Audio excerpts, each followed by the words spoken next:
Communist டெஃபினட்டாக வந்து நாட்டுக்கு எதிராக ஆளான கம்யூனிஸ்ட்டுங்க.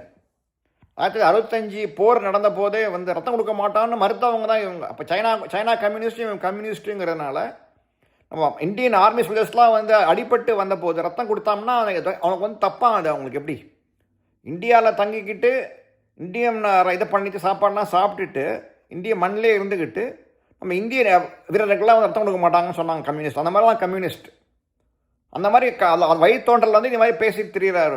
நீதிபதி மேலே அவனுக்கு குற்றம் சாட்டுறாரு இவர். அவருக்கே உள்நோக்கம் கற்பிக்கிறார் இவர்.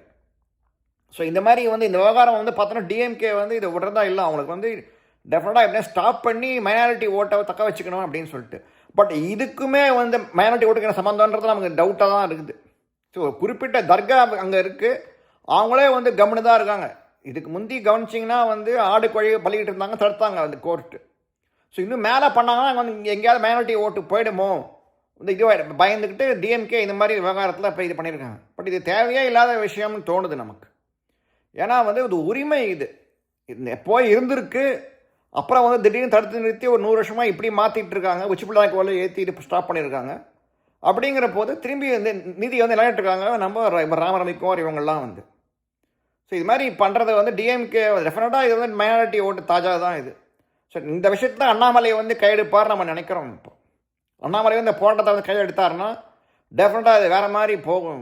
மக்களோட சக்தியும் சேர்ந்து, ஏன்னா முன்னையே வந்து